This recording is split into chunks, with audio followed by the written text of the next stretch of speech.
Hello, everybody. Welcome in. It's from the Bleachers. Caden Formaster and Mark Musgrave. The voice you know. Welcome I cannot in, hear anything in my headphones. Just Really? FYI. We'll get it figured out. All right. I'm sure you're unplugged somewhere. So let me do some. Let me do some looking around, Mark. Come on, turn me on, Caden. Turn me on. I'd rather not. Yeah. Let me see what you might. I don't know. Something might be unplugged somewhere. Let me take a look. All right. Actually, in the meantime, you could plug in over on that side. Oh, that's true. Yeah. So sorry about this. This is a weird way to start the show. Now it just started to work. I just barely touched that one. If there's a little short in my maybe cord. We'll let our engineers know. That's weird. Okay. Well, as long as it's working. Well, thank you for turning me on. Yeah. I do my best. Oh man. Hey, dude, it is still raining out there, and you know what that means, Caden? Slip and slides? Slip and slides, yes. Drive carefully. You don't want to be hydroplaning or anything like that. I was talking about throw down some plastic and let's well, go that slip too. and slide in the parking lot. That too. You know, there used to be a really good hill over at Green Valley. In fact, it used to be a great ice blocking hill. Have you ever heard of ice blocking? Oh, 100%. Oh, yeah. Oh, yeah. I've done that. So over at Green Valley, when there used to be a little 9-hole golf course over there in Green Valley, it's called Green Valley Golf Course. Not there anymore.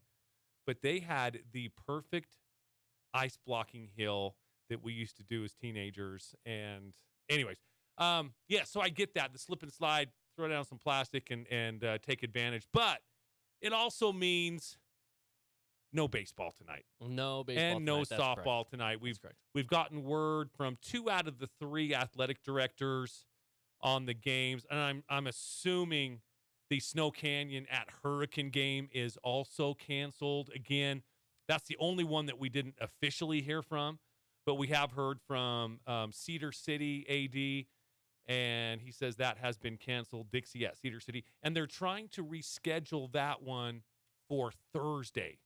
So, Very nice. and we'll keep on top of that and definitely let all of our listeners and viewers know. And then also heard about an hour ago, the official word came from Desert Hills that Crimson Cliffs at Desert Hills has been canceled as well.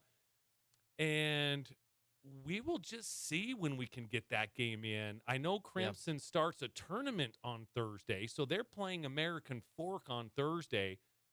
So I don't think they have that option of making that game up on Thursday or this week, period. Hopefully they can get that game in tomorrow at Crimson Cliffs. So hopefully they just get 1 game behind and not 2 games behind. You can probably make up 1 game throughout somewhere in the schedule, but trying to make up 2 would be very difficult when it comes to, you know, already the region schedule already set. Yeah, that's true. And again, they play all the way up until the state playoffs the week of. So, you know, there's just not a lot of not a lot of wiggle room as far as making up games. I know that we can probably make up 1, 2 would be difficult. Sure. So, yeah, so no baseball tonight. At least I assume everyone else in Southern Utah as well is also deciding not to play. We did hear an official word from Desert Hills High School saying Cedar, no. yes. And as you mentioned, Cedar. So I'm going to assume everyone else is I'm going to no. assume Snow Canyon at Hurricane is in the same boat for sure. Yeah. And all the softball teams as well. The second you get out there, it's just going to be way too wet to do anything. Yeah, I actually, since we're so close to Desert Hills, I went up to the field around 1 o'clock today, and I walked out into the outfield, and just walking out there, it was soggy. The dirt or the water, when I would step, would just squirt out from the bottom of my shoes. That's how much water was being held in the outfield.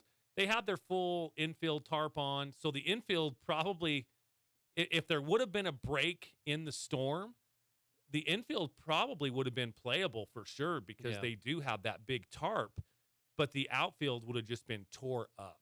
Yeah. So, but, you know, player safety becomes an issue. Absolutely. The game itself becomes an issue because if you're dealing with a wet-soaked baseball, that's a different ballgame, too. It is. So, and I'm glad that they canceled tonight, although it kind of puts a dampening on my excitement for the beginning Region of 10 to too, start. Yeah. So, anyways, we'll see. Tomorrow night's game's still intact.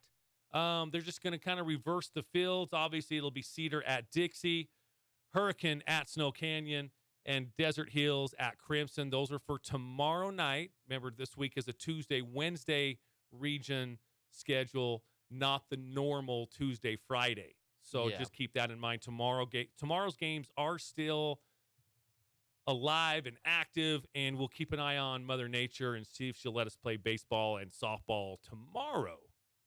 Come on, Mother Nature. I know. Come on. Hey, gotta give a shout out. I know your wife listens all the time. Yes, she does. My wife never listens, but she's watching today on Anna. YouTube. She's watching today. Good. Since we're streaming on YouTube now, you can go and watch the show live. You can see us sit here and chat back and forth. She decided, you know what, I can hop on YouTube. Yeah. So she did. So I have to give her a shout out. Absolutely, you should. I probably shouldn't share this, and Macy's probably like, oh no, what's he going to say? Uh-oh, Mark, what are you going to say? I can't. Oh, I can't. On. No. I just can't. Oh, man. All right. I'll tell you off air, and then we'll see. We'll see. I like that. I mean, I'm blushing. Can you tell? Yeah. If you're watching on YouTube, you can't. And by the way, if you do want to watch, it's pretty easy to find us. Head on over to the Fan Sports Network YouTube page.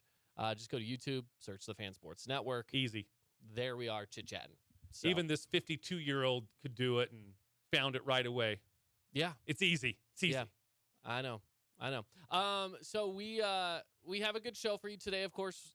It's a rainy Tuesday. Yeah. What are we going to do on a rainy Tuesday? Well, yeah, we're going to talk some baseball. The World Baseball Classic is going on at 5 o'clock today. Dude, so a walk-off last night, though, by Japan. Yeah, Japan coming through clutch against, was it Cuba? No, who they were playing Mexico.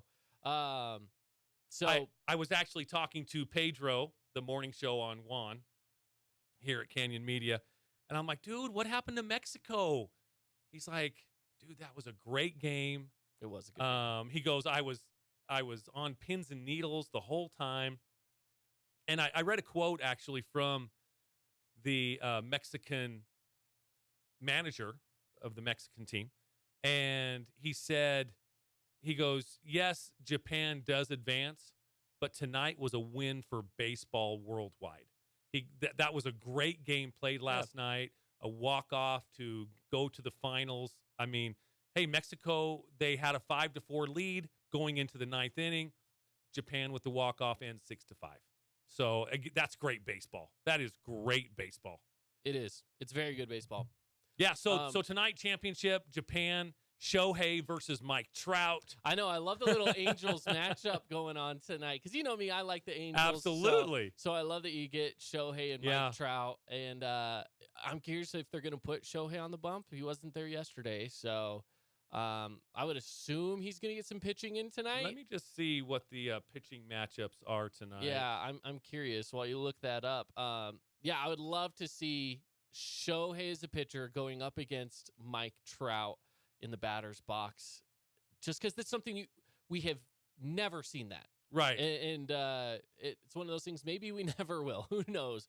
But if we get to see it in the World Baseball Classic, that'd be a lot of fun. Yes, Shohei will be pitching tonight. I don't know if he's starting, but it definitely says here on CBS Sports that Shohei will probably get an opportunity on the mound, and he'll be able to face his teammate Mike Trout. I like it.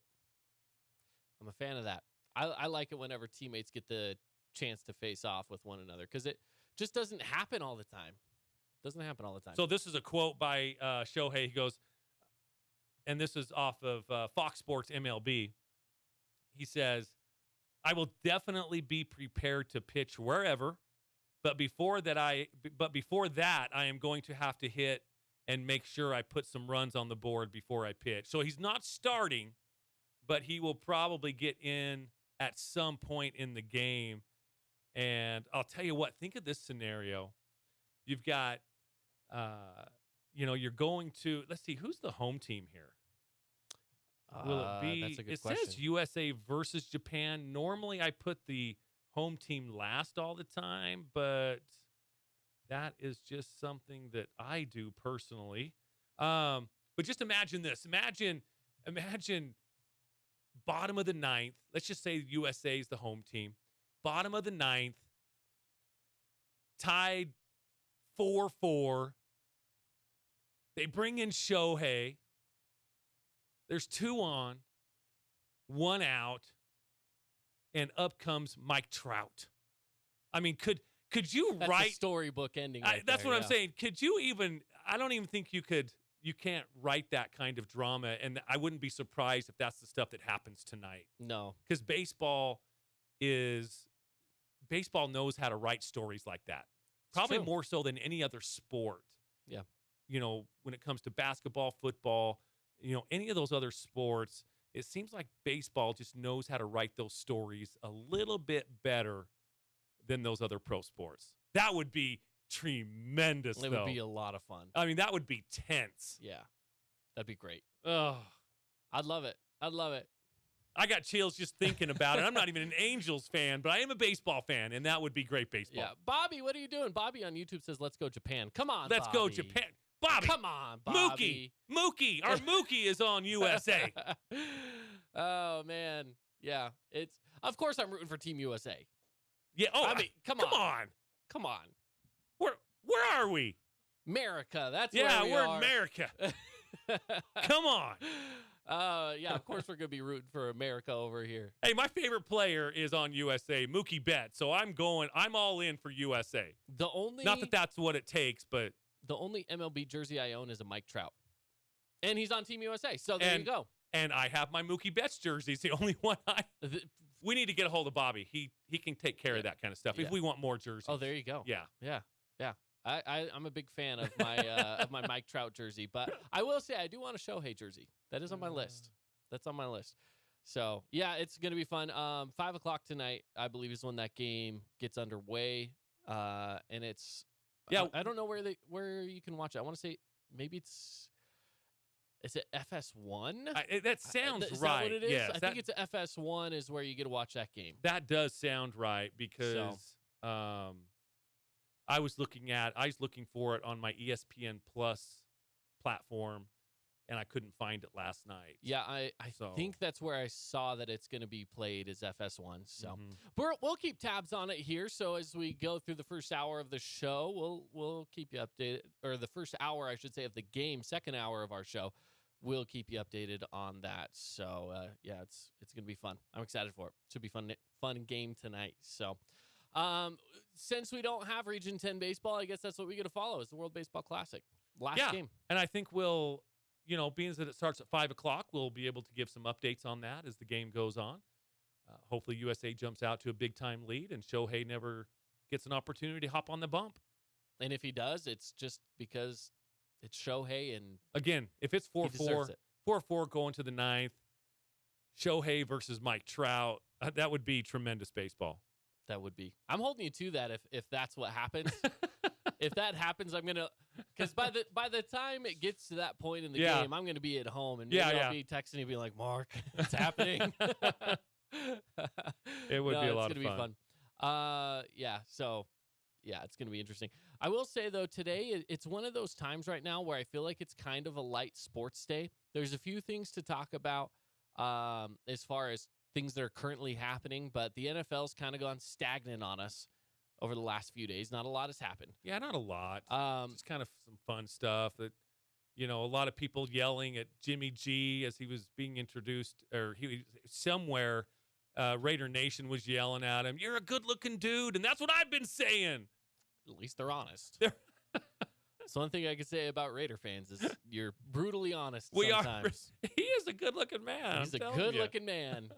If anything, we have, and I'm saying we as Raider fans, we have the best-looking quarterback in the league. Take that, rest of the league.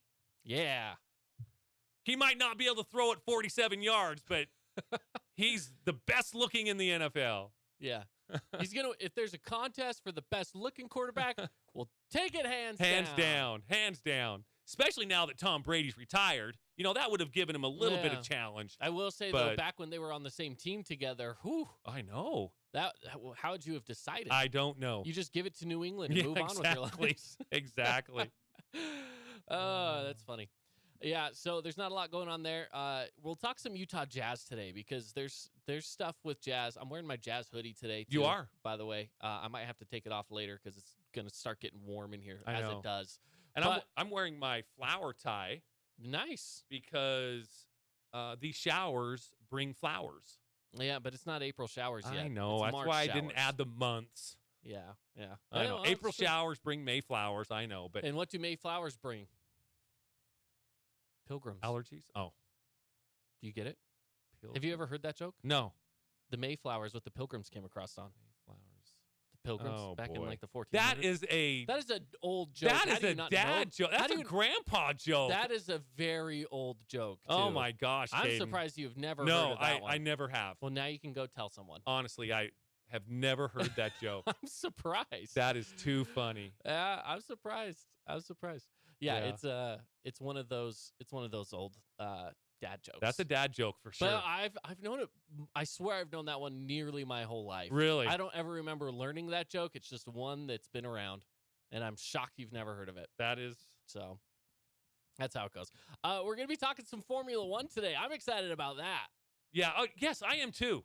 So we have a guest that's coming on here in just a little bit.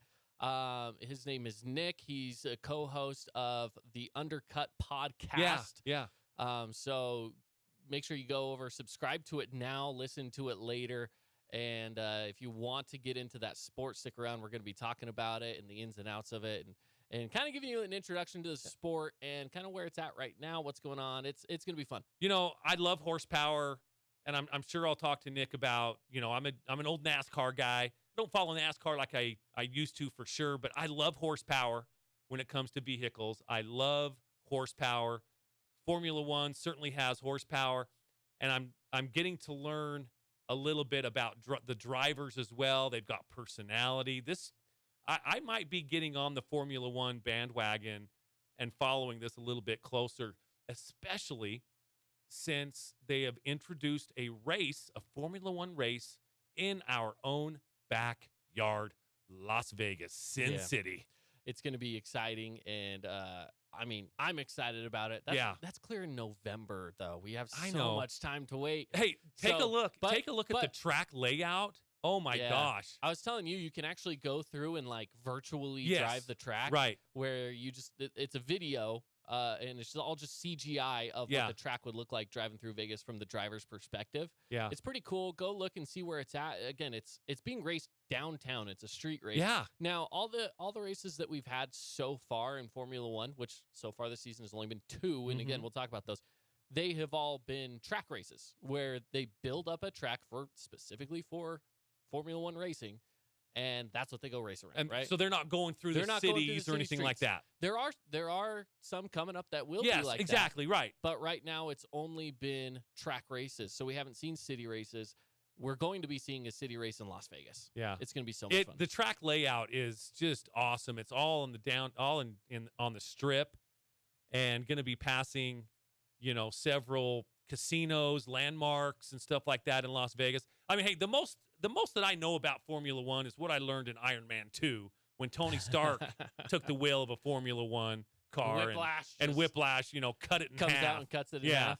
Now, I don't know if we're going to be seeing that kind of stuff in Las Vegas, but boy, how cool would that be? Yeah, probably not. We're probably not going to see Whiplash come out and slice a car in half, but we'll probably see some fireworks, though. It's going to be fun. It's always fun. So, well, let's get to a break, and then when we come back, that's what we're going to be getting to. Awesome. So, should be fun. All right, so stick around with us here on From the Bleachers.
Welcome back in. It's from the Bleachers here on the Fan Sports Network, broadcasting from the Findlay Hyundai studio.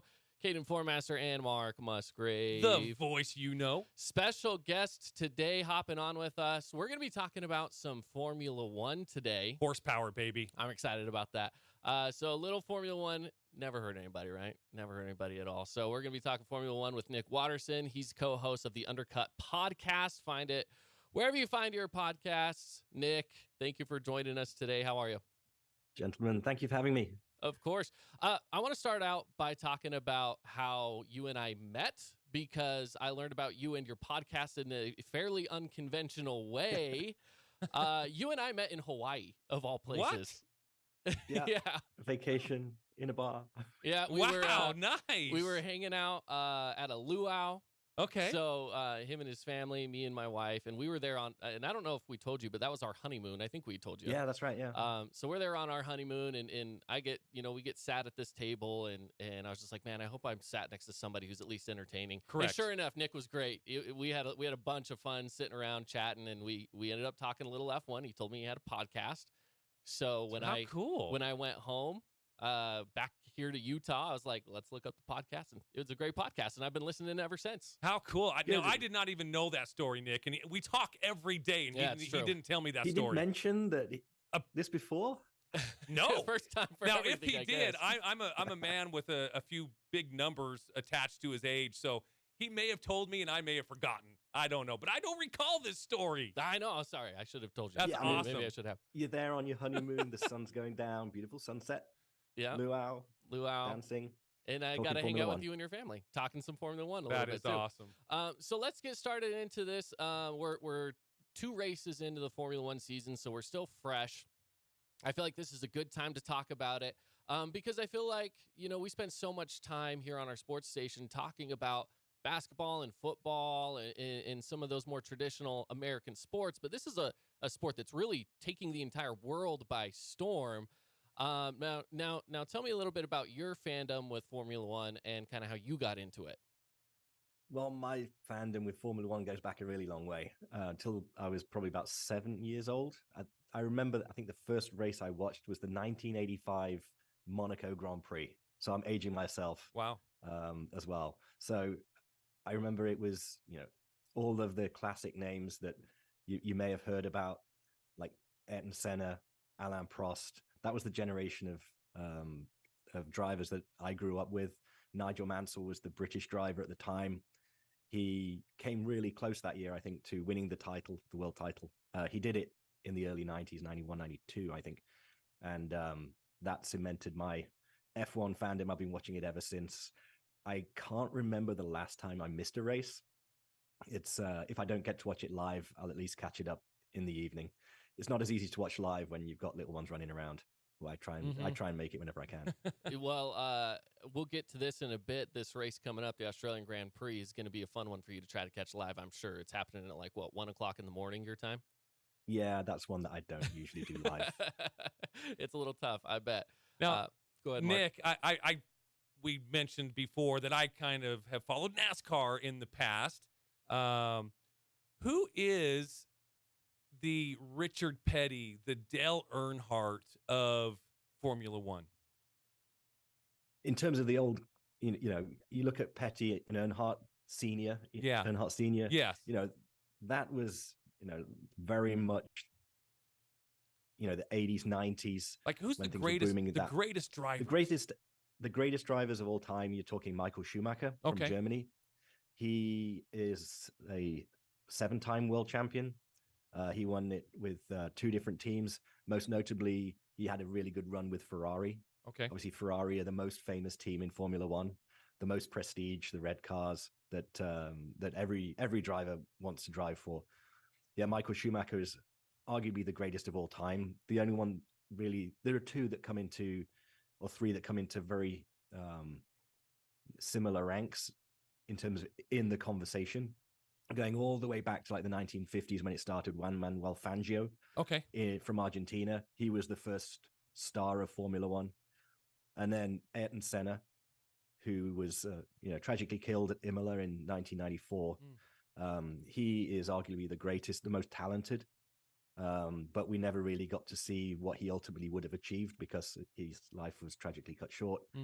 And Lewis Hamilton, who is still around today, he's the 7-time world champion.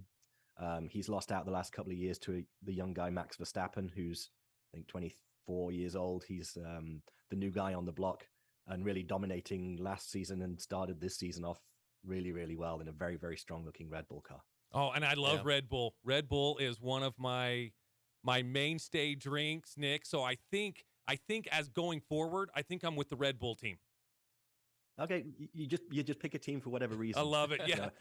I was going to ask you too. What's your team? What's the team that you support, or do you more support a driver? How do you go about it? Now that's it, because drivers come and go, teams come and go to an extent as well. Obviously the drivers who I was watching, they've had kids and they're competing. Max Verstappen's dad, Jos Verstappen, was Michael Schumacher's teammate. Okay. Who I just talked about earlier, right? So it kind of comes and goes with the personalities, the drivers. There's a whole, I don't stick with one team throughout. I support the team for various reasons and drivers for different reasons. Obviously, I do tend to prefer the British drivers because I'm British, and Sure. Although having said that, Fernando Alonso is one of my all-time favorite drivers. Yeah. He started off really strong. He won a couple of world titles when he was young. Made some dubious career moves, moving teams. Wasn't too successful, including a stint at Ferrari where he came into touching distance of that third world title for himself, but fell at the last race and never really panned out. And he's moved around and he's been at the back of the grid. And he's moved to Aston Martin this season, who have just produced a car that no one was expecting. It's the second fastest car on the grid this year after Red Bull. And he's opened the season with 2 consecutive third place finishes. So his 99th and 100th podium in Formula One. They nearly got him for 4th, but they put it back in there. that was One thing that you'd get to know if you're watching Formula One is the stewards. Quite a lot gets referred to the stewards room. That's a panel of officials, part of the FIA, FIA is the world governing body of motorsport who sanction Formula One. A lot of things get referred their way, and some of their decision making isn't exactly transparent or consistent, which does infuriate fans and drivers and teams alike. This past weekend was one such example where they dished down a 10-second penalty on Fernando Alonso, and then they took it back. So he came third, then they demoted him to 4th, and then the team appealed and they reinstated his 3rd place. Yeah, it's crazy. It's just one of those uniquely Formula One things. Gotcha. Yeah, it's kind of crazy. Do you have, as far as there's a lot of different races across the season, and most of these races are they reoccur every single season. Do you have one that's your favorite race?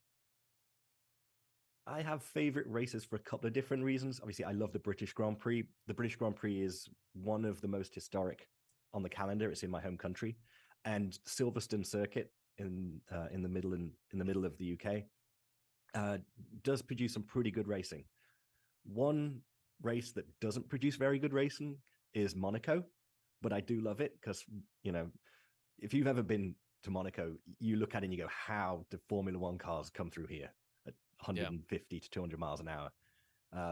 That's a lot of showbiz, a lot of razzmatazz around Monaco. So that's always fun, but not great racing generally. And then Singapore, I spent a few years out in Singapore, and that is, it's the first night race. And it goes through the streets of the downtown. And, I went to that, I think 4 times while I was living there. And the spectacle that they put on, not just with the racing, but also they have concerts, and it just transforms the city, the whole country for the weekend. And they have some of the biggest names come in terms of acts to perform and sing for the concerts that they have there. Now, Nick, speaking on Indy cars and Formula One cars, what's the difference between the cars? I mean, I know the tracks are certainly different. Are the cars different as well?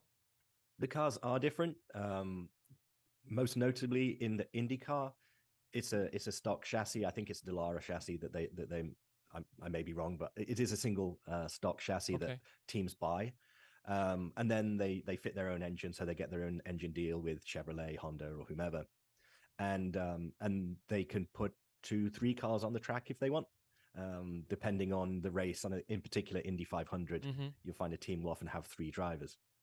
Now in Formula One, they have the constructors title. There are actually 2 world championships being competed in Formula One. You have the drivers world championship, and then you have the constructors world title. And they're called the constructors because they have to design, build their own car. And so year in, year out, you'll see, differences between the cars that they've built, the chassis, the shape. There was a big rule change last year. So last year was the first of a new set of regulation, which defined how the cars had to be built. And you got 2 very, very different philosophies from Red Bull and Mercedes. Mercedes had enjoyed 7 or 8 years of dominance, with Lewis Hamilton winning 6 of the 7 world championships in that span. And they went in 2 different directions. Red Bull have come out this last 2 seasons, and they're at the front. They're the class of the field. They got the fastest car. Mercedes went a different direction, and aerodynamics plays a huge part in Formula One. And the Mercedes just isn't getting that same aerodynamic advantage that Red Bull have. Wow. And, Lewis Hamilton went from being 3/4 of a lap from being the 8-time world champion to being last season and this season, just scrapping to get, a handful of points at the end of the day. Yeah, it's crazy how much something like that can change from one season to the next. And you talked about, the different teams, and teams are coming and going, and drivers are coming and going. And it's definitely a sport where, there's only 20 drivers. It feels like for a sport with only 20 participants, it wouldn't be too difficult to follow it and keep everything in order. But it seems like every season, it's big changes happen all the time. I want to bring up one thing too, that this year we have an American finally in F1. It's been a bit. Logan Sargent. Yeah. He races for Williams, but a little bit of a slow start. Again, he's a rookie though. What can you tell us a little bit about him? Not really a whole lot. Obviously, he's enjoyed a good. He's a rookie. He had a reasonably good few seasons in the lower formula. He finished, I think, 3rd or 4th in Formula 2 last year. And obviously there's commercial decisions, and there's also driver-based decisions in who teams hire. I think obviously the US is the target growth market for Formula One. I mean, when I first moved to the US back in 2004, we had a race at Indianapolis, and there was one race. There was then a period where there was no race in the US at all until they built the Circuit of the Americas down in Texas. And now this season, having introduced Miami as a second race on the calendar last year, we now have a new race coming up in Vegas. So we've got 3 races this year.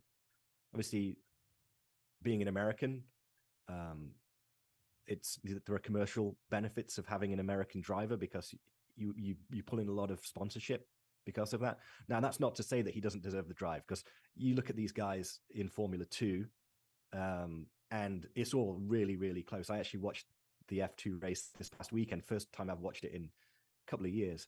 And there's some really good, really, really, really strong drivers there. And everyone's just trying to get that one little thing that will get them into an F1 drive. So, marginally speaking, is Logan worse than the other drivers in F2? No, not really. I think he's just, he benefits from the growth of the sport here in the US. Just to speak quickly about Formula 2, Formula 1 is the top tier of FIA sanctioned motorsport in single seaters. Below that, you have Formula 2 and then Formula 3. Okay. So you got guys who start in go-karting, and then they'll move into a junior single seater series, and then they'll go up through F3. And if they do well enough, they'll get a seat in F2. And then, F1 is the next step, and you can win that title. You can win the F2 title and not make it into F1 for, a number of reasons. It's very competitive. I was going to say, you mentioned Las Vegas being added to the schedule this year. I'm looking at the track layout. It looks unbelievable. I am very excited about this. Is the rest of Formula One as excited as even a guy that's really not into Formula One, but I think I'm moving that way? Is the rest of Formula One excited about this? Yeah, definitely. When they launched the Vegas race last season, they put on a huge party. There was a lot of the press there. There's a real great energy about what they're going to be doing in Las Vegas. The fact that it's a night race.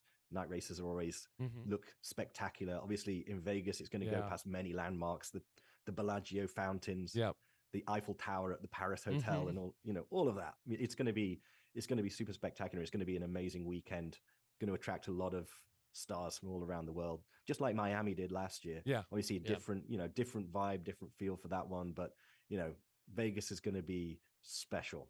It's going to be horrifically expensive for anyone that wants to go. Trust me, we've looked into it. Yeah, we've looked at tickets. It's just a short. You don't even need to buy flights. You just kind of jump in the car for a few hours. And head down there, and that's the thing. It's an hour and a half drive for us, so it's not too bad. It's right in our back door, but it's tough for some of us locally to maybe get there because prices are pretty pricey. So if you can swing it, it's going to be a fun time though. Yeah, I mean, I've been to a number of races, but over the last couple of years, I haven't been to any, not just because the prices have gone crazy, but the prices have gone crazy.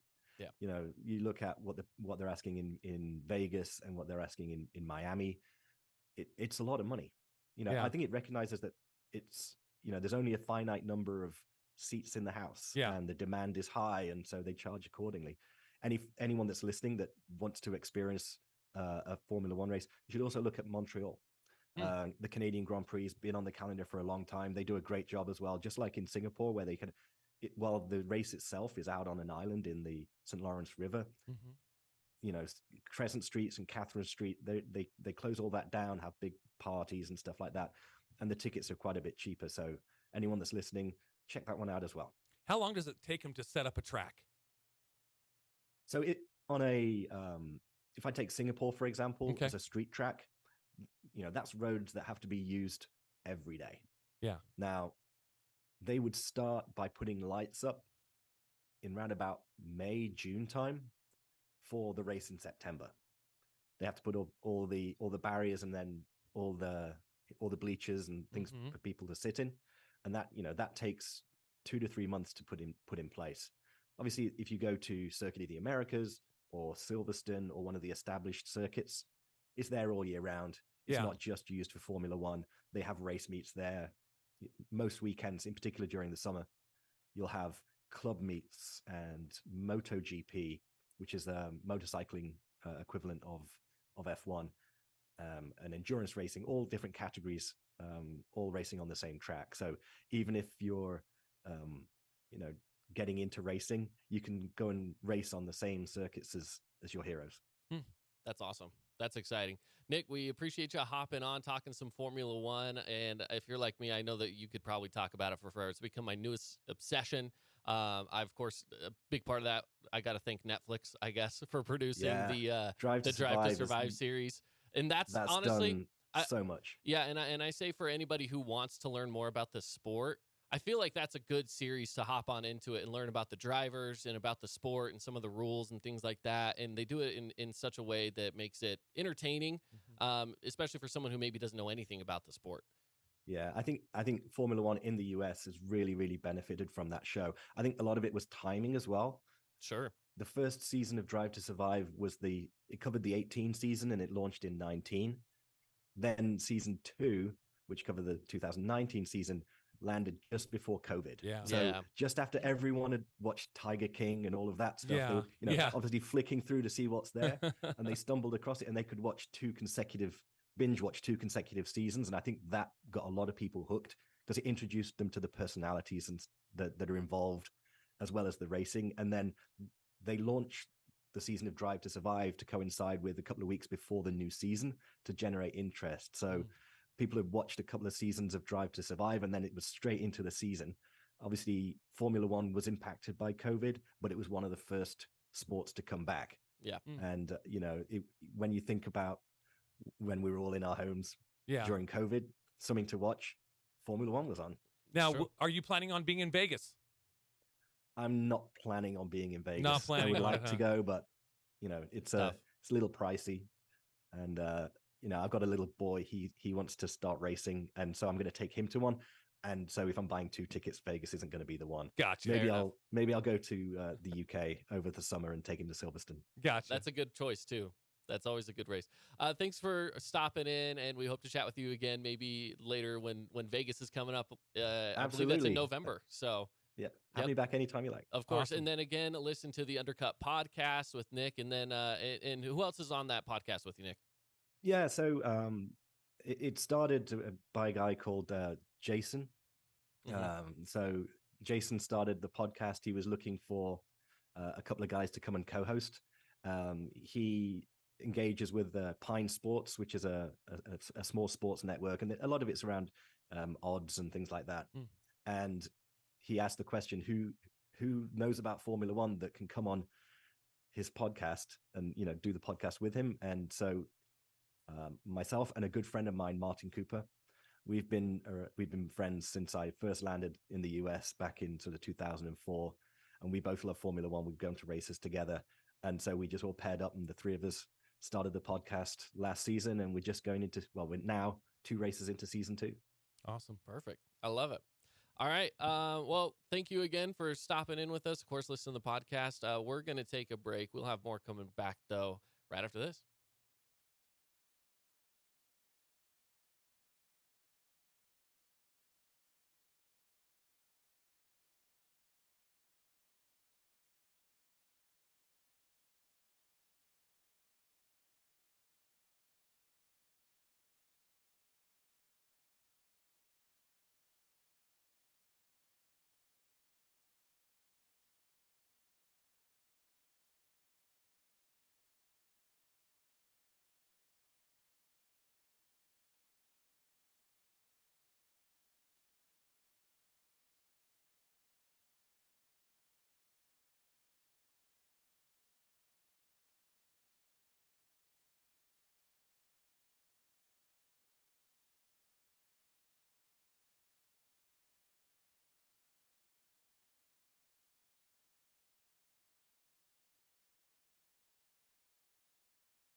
Back at it, everybody, here on From the Bleachers.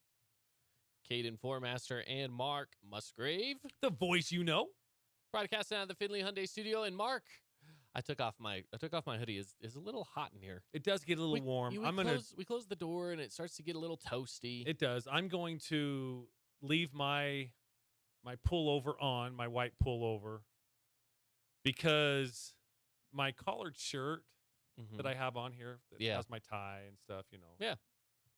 So this is what I did. I didn't have a short sleeved. I didn't have a short sleeve shirt to wear with these pullovers. Okay.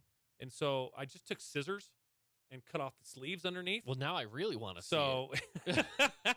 it is really, really redneckish. Can I say redneck on radio? I don't care. Yeah. But yeah, it's really, and it's not even a good cut job. It's like jagged, like a pirate cut my shirt. Mark's over here dressed like a pirate but today. I look good right now. Like when I have my pullover on, it looks, but yeah, if I was to take this, it's jagged. You look professional. It's all calling right. myself out. Yeah, there you go. Big thanks again to Nick for hopping on with us yes, today. That was awesome. It was a fun interview. I was happy to talk to him and do something a little different. We always, as I mentioned to him too, we are always talking about football and basketball and baseball. And sometimes it's like, hey, let's get into some other sports. Why not? And as we talked about, F1's one of those sports that is just blowing up across the world. I know there's a lot of people that are becoming fans of it. And if you're a fan of NASCAR, why not throw in F1 into the rotation? Hey, another race. And you know what? After learning more and more about F1, I appreciate NASCAR more. It's just how it's working out. I do love horsepower when it comes to vehicles. So, and it's so funny, it seems like everything that we watch here in the United States, when they bring in a Formula One personality, it kind of makes them look kind of snobbish and stuck up. And we were talking about that actually during the break. We're talking about Ricky Bobby. When they bring in the French guy, and I can't think of what his name is. It's Sacha Baron Cohen's the actor. But, right. And he comes in, he's like, "Hello, Ricky Bobby." Yeah, Ricky Bobby. And he's just he's just the snob. Yes. I'm better than you. Yeah. Because you're just driving NASCAR, Yeah. Anyway, it is pretty funny. But I think I really do think I want to look into this Formula One and maybe get into it a little bit. I've put it on my things to do when it comes to watching on Netflix. I'm gonna add that to the itinerary.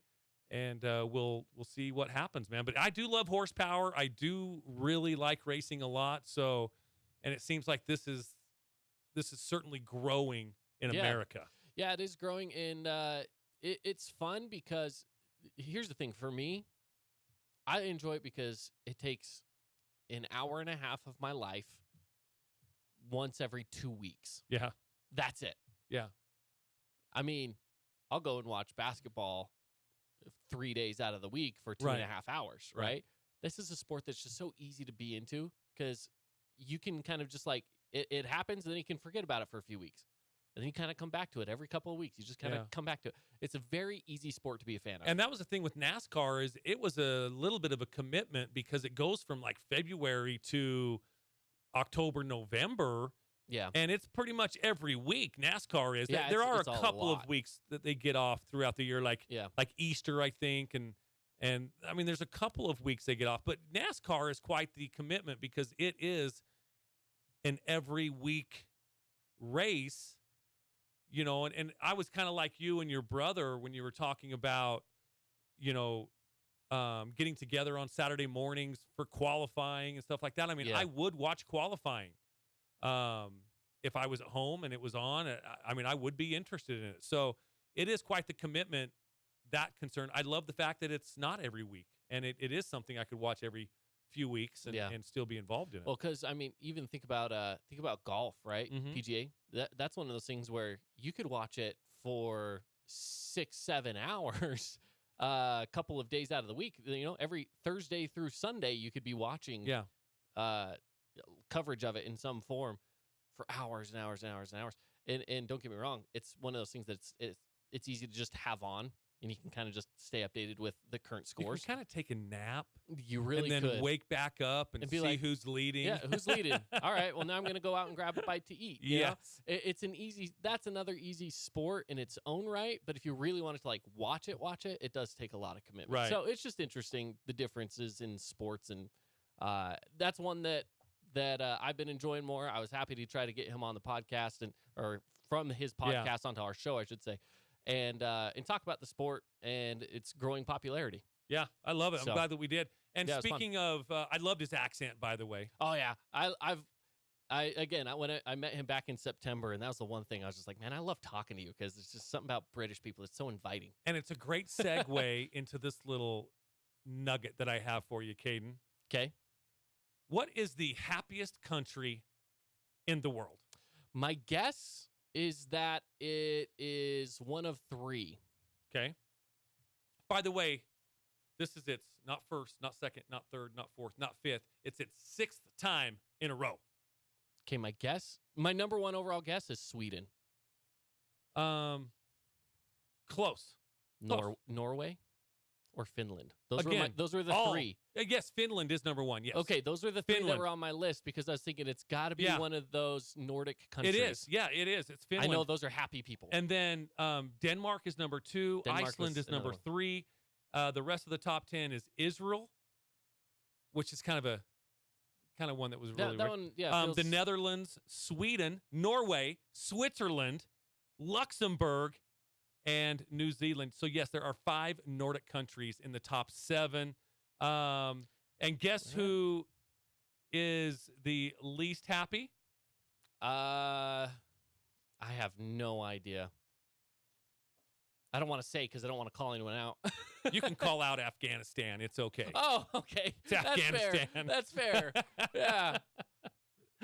I mean, I wouldn't want to live there. But by the way, U.S. was number 15 out of 137 as far countries. as happiest? Yeah, as far as happiest. 15th happiest? 15th happiest. That's the better side to be on. Yeah, for sure. It's a better side to be on. I'm fine with that. Yep. So, not too bad. Hey, first hour of the show, locking it in, wrapping it up. Loved it. Coming up in the beginning of the next hour, we're going to get to something that might be a heated debate. It could be. We're going to find out. This could be fun. So stick around. More to come here on From the Bleachers. Make sure you go to YouTube and watch us. You can actually comment on our next segment as well. I like that. Watch us on YouTube. We'll be back after this.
Welcome back, everybody. It's from the Bleachers, kicking off your 5 o'clock hour here at the Findlay Hyundai studio. Caden Formaster and Mark Musgrave. The voice you know. Now, when we're returning back in and you see my head bouncing up and down, this is for our YouTube viewers. It's because we have music in our ears as we're coming back that doesn't come across on the YouTube. Street. Yeah. We don't want to violate anything Did I that'll just get people upset at us. I think I just said the YouTube. Oh, you are of that generation. But I don't. It was so funny. We have a St. George News sales rep, the second youngest one, and she is, I think, 24. Yeah. And she's around that, 24, 25, yeah. And she actually called it the Google. No. The other day, yeah. Oh, sarcastically? No, like that's how it came out. She was just like, let me check out the Google. Yes. It was so funny. Yeah, Sid, I'm picking on you. Sid. It was funny. Disappointed. Yeah, the Google. The Facebook. Let's go. Hey, the Facebook was the Facebook for a hot second. And then Justin Timberlake came in and said to change it. That's a movie thing if you've never seen that. Oh, I need to watch that, though. Watch The Social Network. The Social Network? The Social Network. Yeah. The Facebook. And that was a real thing. It was called the Facebook. That's what they originally called it. And then they cut off the yeah. made it just Facebook. Interesting. Yeah. Interesting. Indeed. Yep. Well, a couple things to get to here. First things first, I don't know if you saw this news today or not, but Coach Meacham from Snow Canyon is moving on from Snow Canyon. He's going to be up at Harriman coaching the Mustangs. Wow. A little bit of a shocker. Yeah, he goes back up to an area that he's already fairly familiar with. Very true. Yes. Just on the other side of the point of the mountain, he was coaching at American Fork, and now he crosses that threshold into Salt Lake County to coach Harriman, which is again, south end of the Salt Lake Valley. So he's going to move on, and I know he'll be missed here in Region 10. He had a great program built up there at Snow Canyon. State champion, he got a state championship. They played a really great season. With some seniors leaving and his son being one of them, then he will freeze that up a little bit. Yeah. So good for him. We appreciate everything he's done for basketball here in Southern Utah for Snow Canyon and for Region 10. Yeah, good for him. He's a good dude. I've talked to him several times. In fact, I was in real estate when he moved down here, and I wasn't his buyer's agent, but I was the listing agent on the first house that he bought down here. Oh, really? And so I got to know him even as he was in transition of moving down here with him and his family. So, yeah, great guy.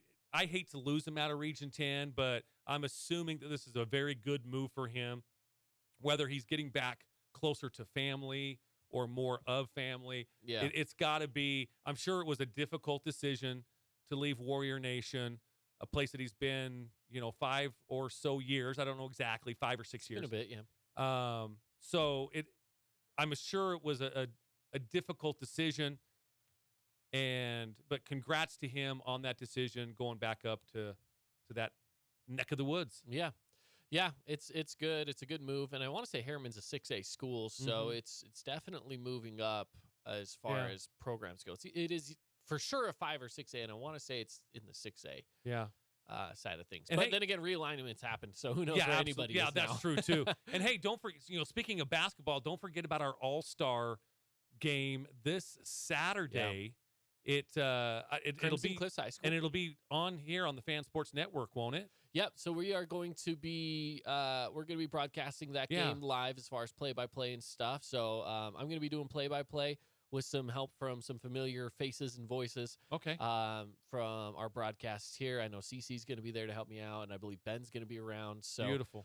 So we're going to have some familiar voices. Devin's going to be there. He's going to be kind of doing some sidelines. It's an all-star game, so we're going to kind of butt in a little bit more to the game than we maybe normally would. Yeah. So Devin's going to be out there grabbing some guys off the bench, probably while the game's going on, and we're going to have some fun with it there. But, as much as I love for people to watch our streams and listen here on the radio, this is one of those situations where I want you to go to Crimson Cliffs High School. Yes. Be in the crowd for this one. Because absolutely. It's going to be so much fun. There's going to be a dunk contest, a three-point contest, and 2 different basketball games. Yes. We have 3 teams that are going to be a part of this. So we have a team here in Southern Utah. We have a team from Region 11. So from Ridgeline and Logan and Skyview. All the Cache and, Valley teams. Skyview is the state champs. There's some of those guys that are going to be coming down. And some kids from Vegas. Yeah, so a Southern Nevada team. Yeah, so Southern Nevada is going to be coming into it as well. So it's really going to be, we say all-stars, it is a star-studded night. It's going to be a lot of fun for some of these high schoolers to get in and play one last game. Yeah. And we're excited. It will be tremendous. It will be fun. I wish I could be a part of it.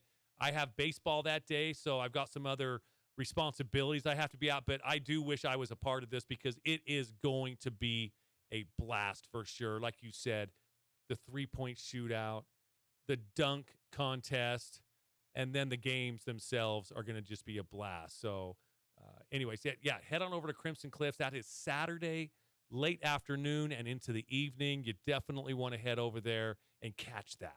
Yeah, it's going to be great. Yeah. So, yeah, if you get the opportunities, come stop on by. It's going to be great. It's going to be a lot of fun. All right, let's get into it, Mark. Yeah. One of the things we have a list. I'm going to give a peek behind the curtain. We have a list of topics that it's like, these are things that we'd love to get to. And this has been a thing on our list for a little bit now. Yeah. And it's one of those things, we know it's going to be a debate. We know we're going to get into it. And you said you've even done some research. I actually really haven't dug into this. I just have my own feelings. Okay.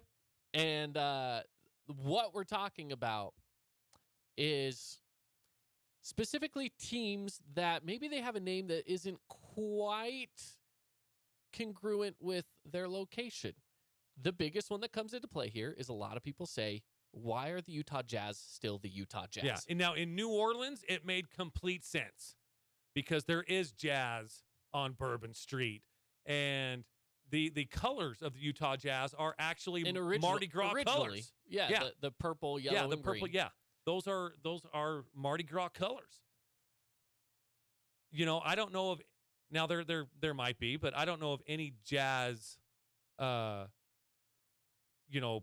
places downtown Salt Lake where you can go watch Jazz. Salt Lake City is not known for their Jazz. That's fair. And here's the thing. The argument for this makes perfect sense to me. The only argument I have against the Jazz specifically, 2 arguments. I'll give you 2 arguments, okay? Argument number 1.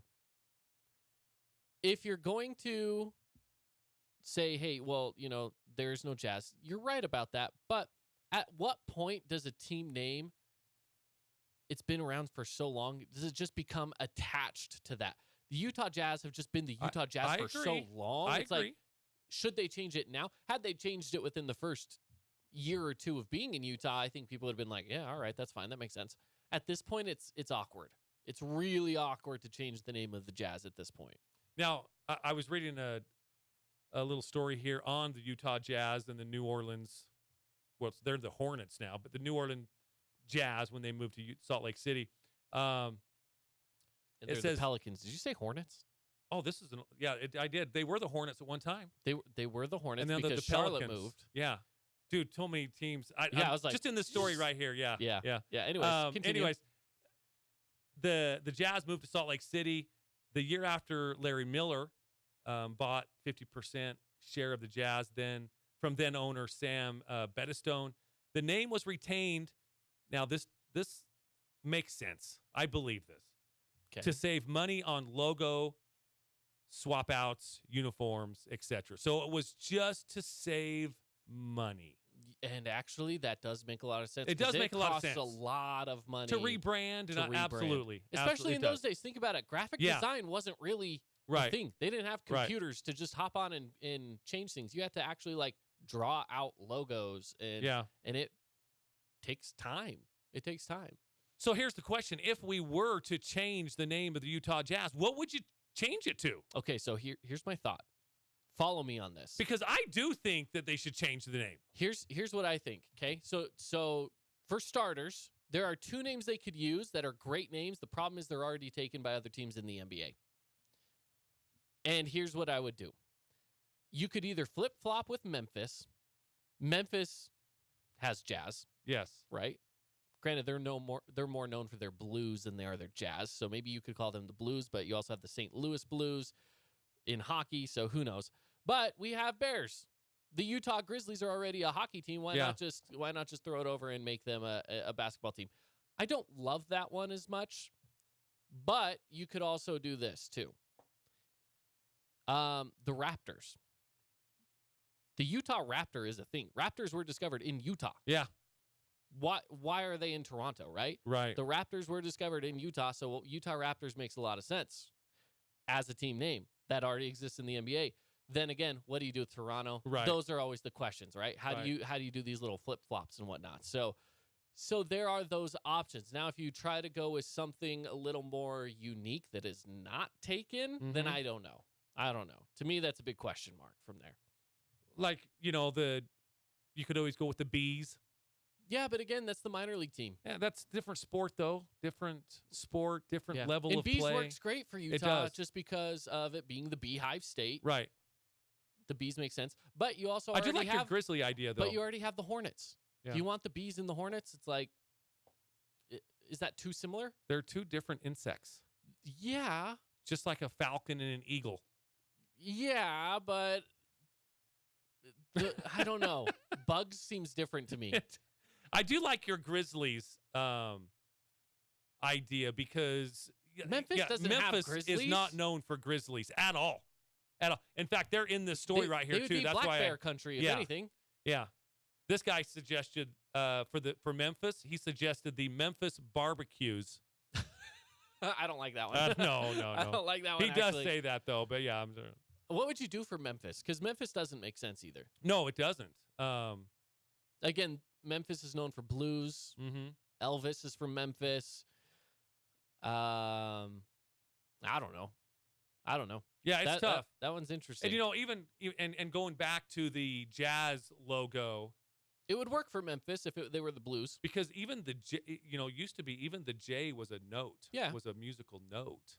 Yeah, up until literally just this last year, it was that. So, but yeah. Anyways, I just kind of think they should because, I like it when there's something with the community, the state, the city that it associates itself with that city or state. All right, Mr. Laker fan. Yeah. Let's get to your team. Let's do it. The Lakers. Land of 1,000 Lakes is not L.A. That's not their name. No, but they were called the Lakers because they were in Minnesota. There are 18 lakes near Los Angeles or in Los Angeles. 18 lakes. I did the research. That's not a lot. They've got Machado Lake, MacArthur Park Lake, Echo Park Lake, Debs Lake, and many, many others. It's not, a whole 18 of them. But when they're coming from a land of 1,000 lakes they really to the land be of 18 lakes. Hey, no, I'm with you. Come on. I am with you. I do believe that the Lakers are one of those names as well, just like the Jazz. They moved from Minnesota, Minneapolis, whatever. Yeah. They move from there. They go to Los Angeles, and they keep the name Lakers, probably for the exact same reasons that Larry Miller kept the Jazz, is to save money. They didn't want to rebrand and do all that kind of stuff. So they did keep Lakers. Again, and I know there's already a Stars, not in the NBA, but, Las Vegas or the Los Angeles Stars would be a good one. Or I don't know what else. Los Angeles Quakes, something that kind of fits that city. Los Angeles Angels. I do like that because that's Los Angeles, the city of angels. But yeah, and I even looked up Dodgers. The Dodgers came from Brooklyn. And do you know how they got that name in Brooklyn? No, I have no idea how they got that name. How they got that name in Brooklyn, the Dodgers, is in Brooklyn, they had all these trolleys going all different directions on the roads. So it's just literally out you of were the way dodging the trolleys. Yes. Interesting. And that's how they came up with it was actually at first the Brooklyn Trolley Dodgers. And then they just shortened it to the Brooklyn Dodgers. And obviously they kept that when they came to Los Angeles as well.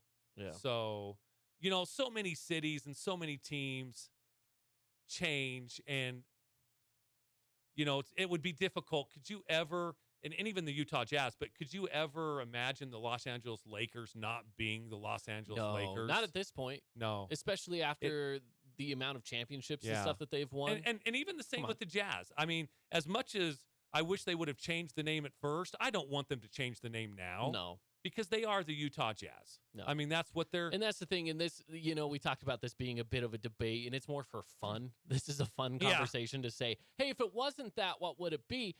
Just because we will all, I don't know. As far as I'm concerned, I think we can all agree that the Lakers doesn't fit LA. The Jazz does not fit Utah. The Grizzlies doesn't fit Memphis. There are plenty of team names that they just do not fit. Well, here's what one. they are. Now, this isn't from changing cities or anything like that, but the Pittsburgh Penguins. Have you ever seen a penguin on an ice? But then they just waddle. But then again, that's that's one of those names where it's like I can't imagine them not being the Pittsburgh Penguins. Right, but it's not a pretty picture for a hockey player. They waddle and slide. It's an ice related sport, so a penguin in an ice related sport does kind of make sense. And then this guy goes on, and this is on Bleacher Report, by the way, Okay. just kind of a story that I found. And Yeah. this guy goes on saying the Atlanta Falcons, but That's fine. when they're generic like that, when it's just a bird.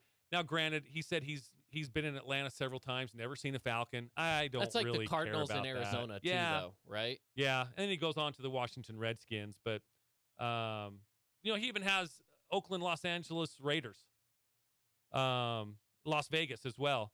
Those cities, as far as I know, were never a hotbed of pirate activity.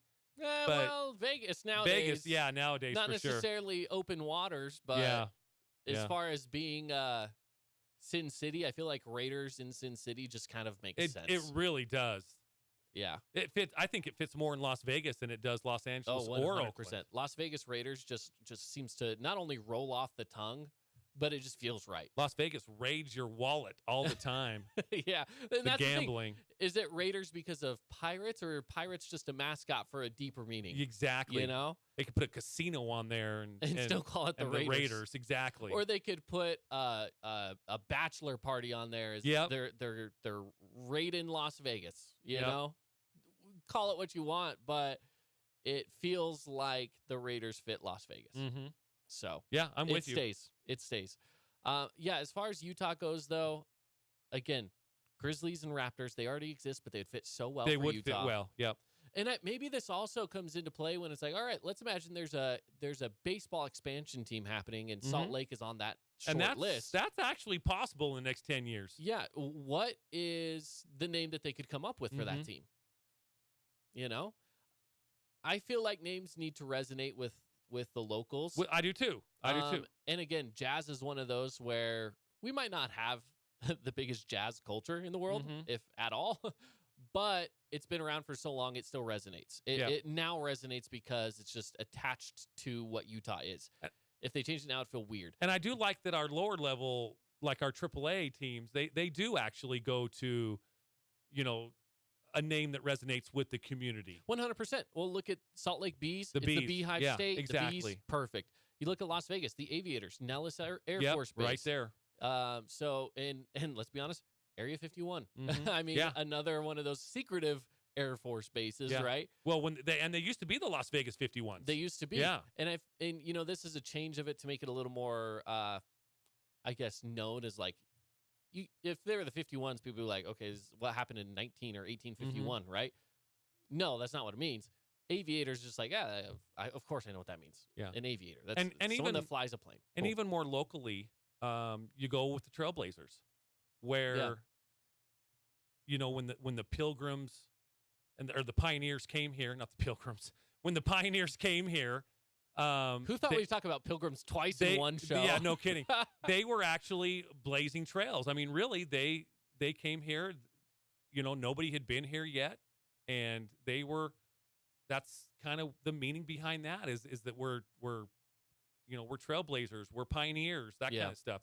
And I know that the AAA team was the Pioneers, well, not AAA, but our local baseball team, whatever they were, was the Pioneers, and I love that name as well. Oh, I love that name. Actually. So I used to go to all of because they were the Zion Pioneers and the St. George Pioneers, I believe, something like that.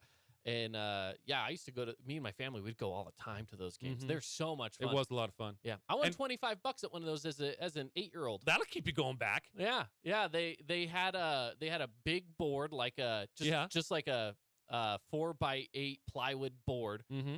and whoever was sponsoring it, it was like a Wells Fargo or a bank or something. I don't know.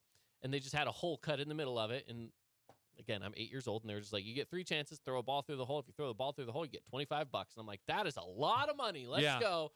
And I got it on the 3rd throw, That will keep you coming back. and that was so much fun. Yeah. And so, yeah, so stuff like that, that's what I like about the small baseball, like AAA and lower. Yeah. They don't do as much of that at the MLB. And if they did, you're one of 60,000 Yeah, people there. exactly. So unless you're an A's fan, then you're one of 9,000. 9,000. You have much better chances Yes, of great winning chances. when you go to the Oakland A games for That's sure. right.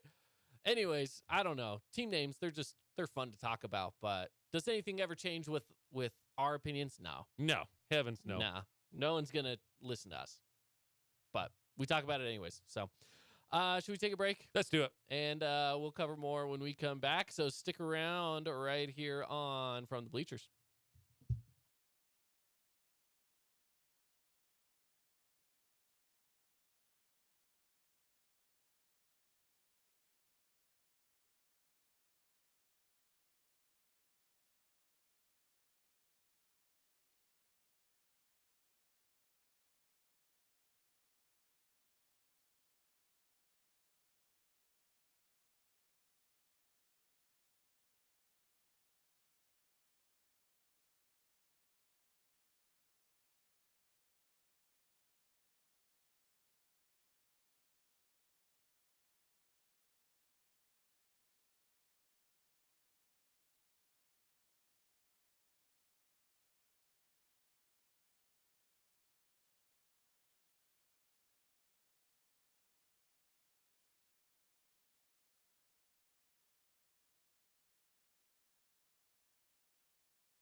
Welcome back in, everybody. It's from the Bleachers.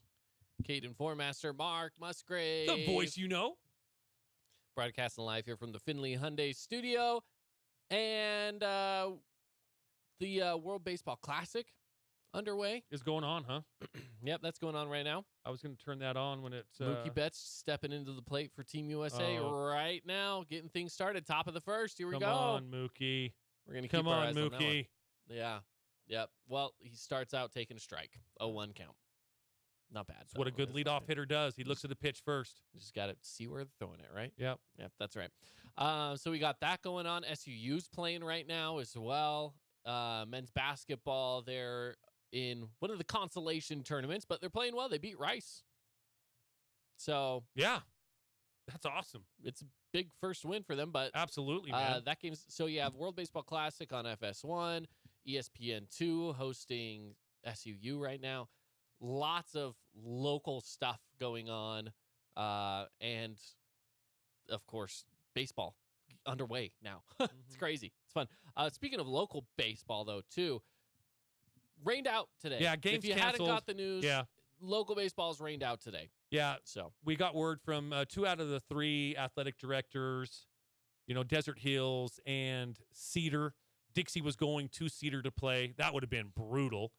And then, Crimson was going to Desert Hills to play.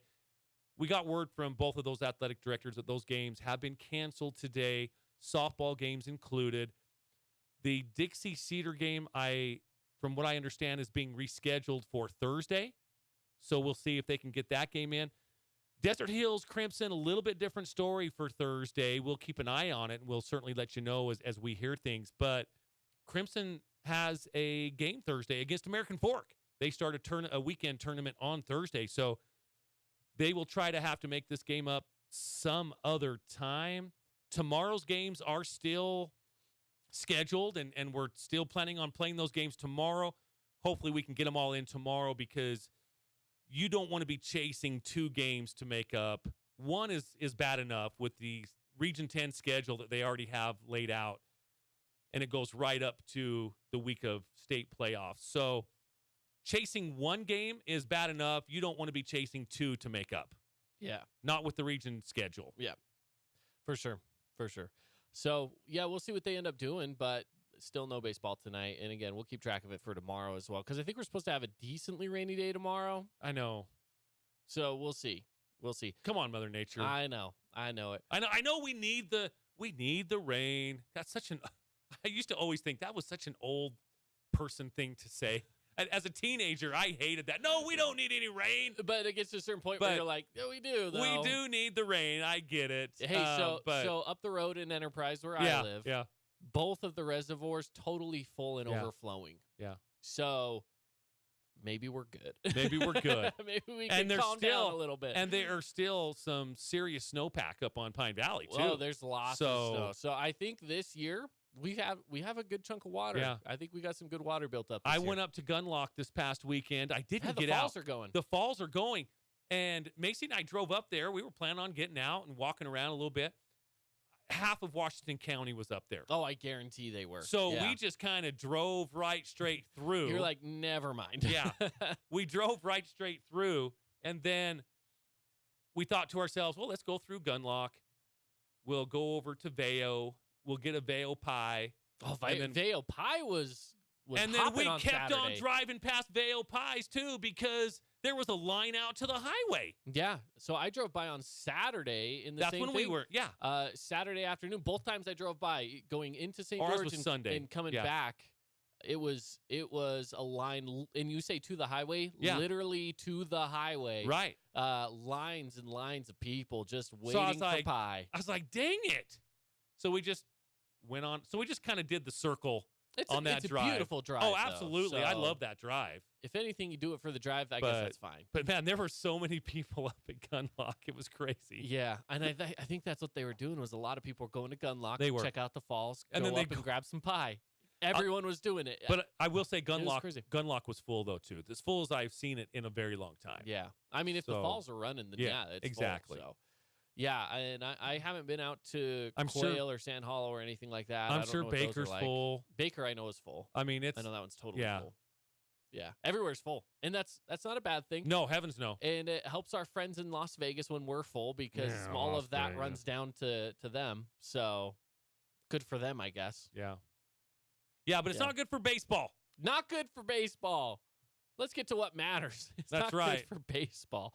So yeah, it happens. But hey, speaking of Las Vegas, let's get to the Raiders stuff. There's something interesting Raider related. And I'm gonna give Credit where credit is due. Bobby just on our YouTube. And he put this comment in a while ago. He did. We've changed subjects enough time. We're getting back to it, Bobby. Here you go. He said, hey, the last time that the Raiders signed a quarterback that was drafted by the Patriots, went and played for the 49ers, and then ended up a Raider, that quarterback won a Super Bowl with the Raiders. That quarterback being Jim Plunkett. He played for the Patriots, was drafted by the Patriots, played for the Niners, just like Jimmy G, drafted by the Patriots, played for the Niners, and then signed by the Raiders. Jimmy G is taking the Jim Plunkett route, and so it should end up with Devontae Adams hoisting the Lombardi Trophy. So if history repeats itself, Yes. And normally history does. then the Raiders have a hidden gem in I love Jimmy that. Garoppolo. I never thought about that, but that is exactly true. When Bobby mentioned that on YouTube, I was like, wow, yes, that is Jim Plunkett's route. Drafted by the Patriots, went and played for the Niners, ended up as a Raider, and that's what he's known as a Raider. He's not known as a 49er or a Patriot. You're known where you win. Absolutely. Right? And I don't know, because you look back at Jimmy G's career, do you know him more as a 49er or more as a Patriot? I would say more as a 49er just because As of right now, yeah. he took them to a Yeah. Super Bowl. For sure. That's the thing. And I think we forget about that with Jimmy Garoppolo. He's a good enough quarterback to take a team to the Super Bowl. Yeah. So, is he a good enough quarterback to win a Super Bowl? Can he repeat at least the Super Bowl part? The same stuff. The same AFC's stuff was tough. the same AFC's stuff tough. was being told about Jim Plunkett. I'm telling you what, the more I think about this, the more you're like- it resonates with. Like, dang it, and we're again, onto something. And hey, not only did Jim Plunkett win one Super Bowl, he won two. Oh, you'll take two. Any day you Jimmy take two. Jimmy G, come on, bro. This is interesting. Anyways, yeah, a lot of fun. When you look at things like that, and I can't believe I never put that together. But yeah, thank you to our listeners and our viewers. Bobby, thank you so much. He is a Raider fan as well, so he's part of Raider Nation. And that was a cool little fact because I hadn't put that together yet. Yeah. That is interesting. A little bit of an update, too. We're now into the bottom of the first on the World Baseball Classic final between USA and Japan. USA left a guy on second. And So are they in the bottom? Is USA a home team? No. So they're the visitors. They're visiting. Okay. Yeah, Japan's up right now. So. Where are they playing? Miami. How's Japan home? Because it doesn't matter where they're playing it. It matters about how they've won their way there. Well, I think that's stupid. So you're saying they should have just packed all this up and moved everybody to Japan, even though I do. USA. Yes. So let me get this straight. Let me ask you this. Yes, I do. Imagine for a second Okay. that the Summer Olympics are being played here in the United States. They're in Dallas. Okay. Let's throw it in Dallas. Okay. Big D. And the final is between let's The final of what? the final of, let's say it's What sport? let's say it's volleyball. Okay. I don't know. And it's between Germany and USA. Who No, gets- let's make it basketball because maybe there's some pros and cons here. Well, and even basketball's tough. Here's Does the it deal. matter? When you're the home team in baseball, That's true. That does matter a little it's more. an advantage. Okay, so what's It's the an sport? advantage What's the because- sport where being the home team matters more? Baseball is really the only one that gives you an advantage. Okay, so we'll say That baseball. can't be changed because In basketball, you have the tip. You don't know who's going to get the ball first, and then it just rotates. Okay, so you're telling me, let's just say this game was being played in Japan. Would you say it's being played in Japan? Team USA is supposed to be the home team. No, they're supposed to be the visitors. No, but like this scenario where Japan is supposed to be the home team, if USA was supposed to be the home team, would you tell them, pack it up, move it to the U.S.? Absolutely, I would. That's a bad idea. No, it's not. They got plenty of money. We're talking about billionaires and millionaires. They've got enough to go ahead and get on a plane first class, or they probably have chartered flights and move everything. Absolutely. These television stations. But you're taking it away from the people that were told, hey, the final game's going to be in your country. We don't know who's playing yet because they have to earn their way there. This very well could have been Cuba in Japan, and you're saying reward the teams that are in it. But then you have to take an extra 3 days to fly everyone everywhere around the world just for them to play. Mexico City would have loved to have hosted a World Series, a WBC. This really is the World Series because all of the world is, in a way, it is. In a way. I mean, I know that we call... It's a World Series. I know that we call our MLB championship the World Series, and that's a little bit of it's a little over dramatic. It's not the World Series. It's the American Series. Well, it's like the World Cup for soccer. Yeah, exactly. Is legitimately it's actually the World Cup. Exactly. Because everyone plays. This really is the World Series of baseball. It's not a series, I know, though. I know, but the winner is the world winner. But yeah, absolutely. Let have it play out and play it around the world. Yeah. Again, we're talking about millionaires and billionaires. I'm not, I'm not going to feel too bad for a Mookie Betts that has to pay for I don't even care if it's a $5,000 charter ticket to Japan. I'm not going to feel too bad for that. By the way, Shohei was just up. Struck out? No, they walked him on a bad call. Oh, was it a strike? It was a strike all the way. Yep, high and outside, and they let it go. And we're in America. And that should not be. We're in America. That should not be. You make that call. 2 outs, so Shohei on first now for Japan. Yeah, you make that call. Come on. You do not do that call against America when we're in America. Come on. Yeah. Come on, Blue. It wasn't a good call. It wasn't a good call. It was funny. I had I saw a Facebook post. This is a couple of weeks ago. And maybe I mentioned it on our show before. I can't remember. But somebody asked why we call umpires blues. Okay. When come on, now they wear a lot of black. It's mostly black. They're wearing black right now. Are they wearing black now? Yeah. Yeah. And I actually posted it. I said, they did used to wear blue all the time. Remember that light blue? Yeah, it's like a powder blue kind of. It was a powder blue, and that's kind of where it came from. Navy blue, powder blue, that kind of stuff. And I said, and again, this is no offense to all the umpires out there. You guys are great guys. I love y'all. But they have a certain body shape. A lot of them do. Yeah. And I think black, and I can say that because I wear black all the time. You're wearing black it's slimming. today. Black and mostly white, but there's a black shirt under there. But I wear black probably 80% of the time. And why? Because it's thinning. So I think that's why the umpires started wearing black. It's a little thinning. Yeah. Well, I love my umpires. But yeah, come on, Blue. Yeah. Hey, and they still wear blue sometimes. They do. Sometimes they do, yes. They're so often. They kind of, it seems like they alternate, Yeah. Some days they're wearing blue, and then the next day they'll wear black. But somebody actually asked that on some Facebook page that I follow. It's like, why do they call them blues when they wear blacks? I mean, it's a valid question. And I guess you really use that other color and say, yeah, you don't want to do that. That sounds a little iffy. It could sound bad. Sounds like you want to look over your shoulders first before you say it. It's just one of those things. You don't do it. No. So blue is much better. It's more culturally accepted. Much more culturally accepted. Yeah. Yeah, for sure. Oh, my gosh. For sure. All right, Mark. Tell you what, let's take a break. And when we come back, we're going to wrap things up here today. Let's do it. On a rainy Tuesday. Rainy Tuesday. Here in St. George. So stick around. More coming up next.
Welcome back in, everybody. It's from the Bleachers. Caden Formaster, Mark Musgrave. The voice you know.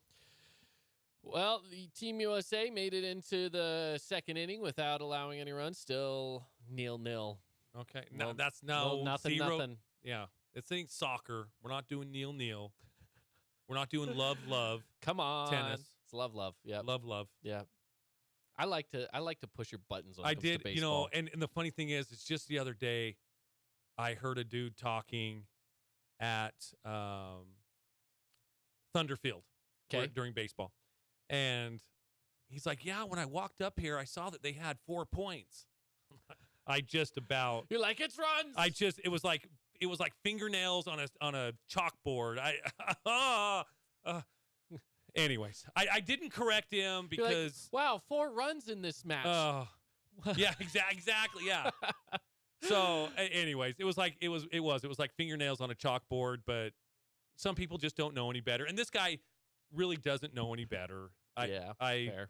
So I let it go. I didn't critique him like I would you or like I would anybody else in this building. I just love how you get about baseball and about the whole points runs thing. I'm weird, man. Yeah, there's something about baseball. Yeah. And what's funny is some people get that way about other sports where, like, for example, at tennis, it's not a game, it's a match, right? Yeah. Oh, for sure. Or something like that, right?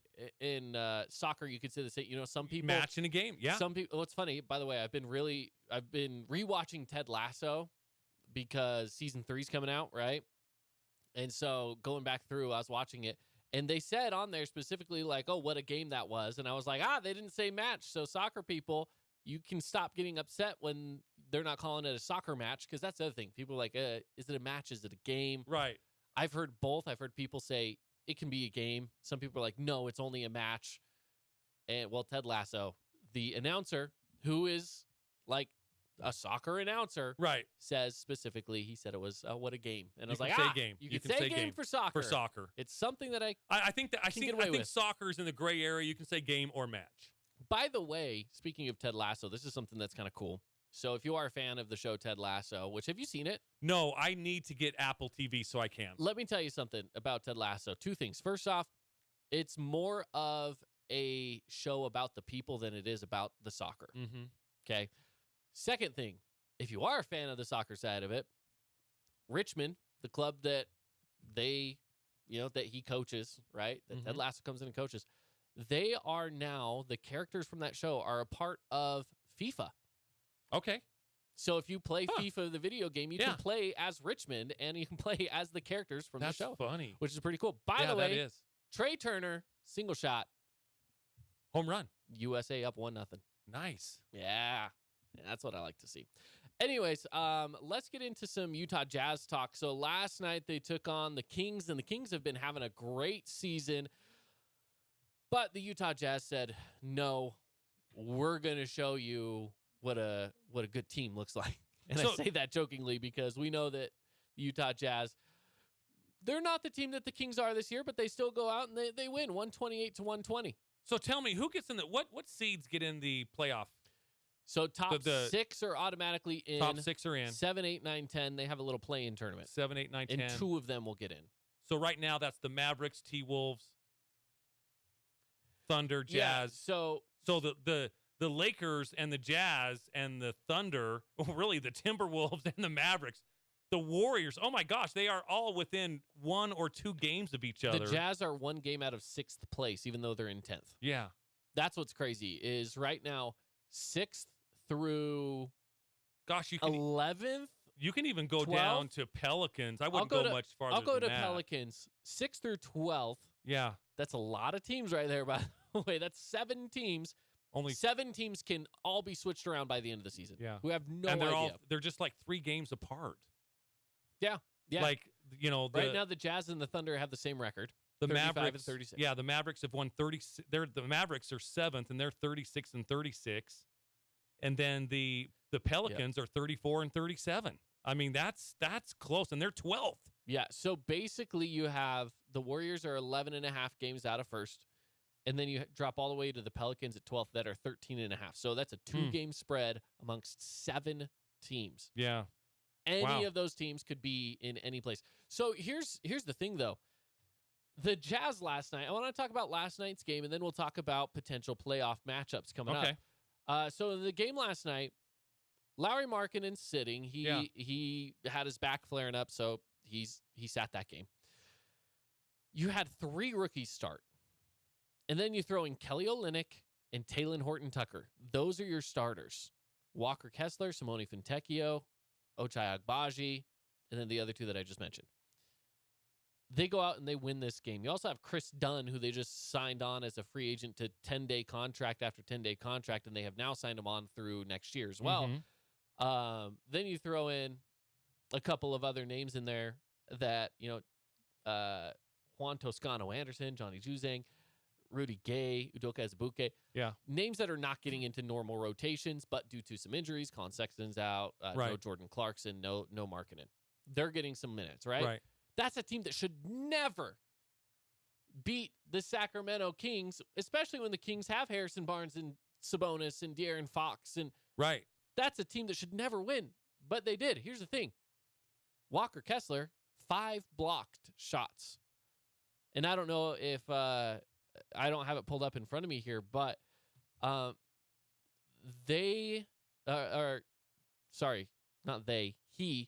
Kessler, is now the first rookie with as many 5 blocked games as, I want to say it's like Shaq is in there.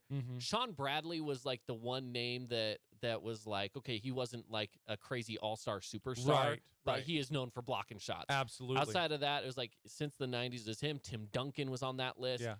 He's in a good company right now.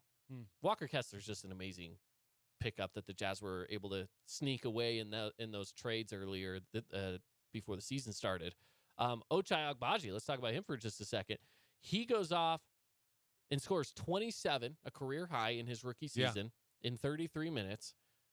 And he's one of those talents that really didn't even start playing until halfway through the season anyways. Right. But again, as a rookie, he's just there. Sometimes when injuries happen, you do find these talents that are just waiting to get their chance, and they don't get it until there's an injury that takes place. And now look, when those guys that are injured comes back and you have him in the rotation as well, you find that out sometimes in ways that you don't really think that you would find out, but it would be through injuries. Yeah. So good for him. Yeah, so he's getting in. He's playing really well. Obviously, Kessler's playing well. He's got a great stat line. He's averaging a double-double right now. He looks great. And as a whole, the pickups that they've been able to get look good. And so I just love the future of what the Jazz are going to be able to do. But then you look at playoffs, and it's like, all right, this is a team that it might be a little scary to face these guys in the playoffs. Yeah, they're in a dogfight. Looks like with about 5 other teams to get into the playoffs. But yeah, I'm with you with the Jazz. Their needle is definitely pointing upwards. They are sitting in such a good position right now. And I'm not talking this year, although they are fighting for a playoff spot. But just looking forward, they are sitting in such a great spot with the draft assets that they have and the players that they are finding out that they have right now. They are sitting in such a great position for the next 5 years. Absolutely. The needle is definitely pointing upwards, no question about it. After blowing everything up in the offseason and a lot of questions going into it. And I know so many people are saying, why couldn't we have just tanked so we could get better draft picks? It's like, there's to me, there's the question of, do you really need that though? Because look what they have right now, and there's so much to build off of. And I know, of course, the worse you do, the better draft pick you get, more to build off of in that case. But it's like, hey, assets are assets, right? Take what you have and let's just roll with it. So there's a lot of hope, I think, for this Jazz organization for the future, especially considering they're sitting around 500. No one thought they'd be at around 500. Right. They're one game out of it. So, yeah. Anyways. And you know what? It's crazy. To those fans that are saying, I wish they would have tanked and not done better, you know what? They can go that way too. I mean, just a couple of games and they'll be in the 6th position. But if they lose a few games in a row, they could be down in the 13th, the 12th or 13th position. Yeah. So, I mean, it's that tight right now in the Western Conference when it comes to records. I don't think they're going to get down into the Spurs or the Rockets neighborhood for sure, but they could certainly fall down to, 12th or 13th. Yeah, and I will say they have a tough schedule. Looking at it right here, Trailblazers, that one could be a win. But then you get Bucks, Kings again, Suns, Celtics are tough, but they beat them just the other night. So who knows there? The Nets have kind of blown things up now. Lakers, you never know. Nuggets, number 1 team in the West, and then back to Lakers. That's your schedule through the rest of the season. Yeah. It's like 50-50. Yeah. Winnable versus not winnable, or maybe somewhat winnable. Right. You're kind of back and forth on it. So we'll see. We'll see. Hey, Caden, when it comes to food, I like food just as much as I like sports. I don't know if there's a day that we can go on the show without talking about food a little bit. What are some of the leftovers that you eat cold? What do you think would be number 1 on the list? That's for pretty just easy. like America? Yeah, Pizza. Cold pizza. Definitely pizza is certainly number 1. I don't like cold pizza myself. I would prefer I to really heat don't it up. either. I really don't either. But I understand. I have eaten it cold, and it's not like it's bad. Yeah. It's still good. It's just not my favorite. I'm with you as well. Number 2 is a little surprising. Again, I have eaten this cold, and it is good.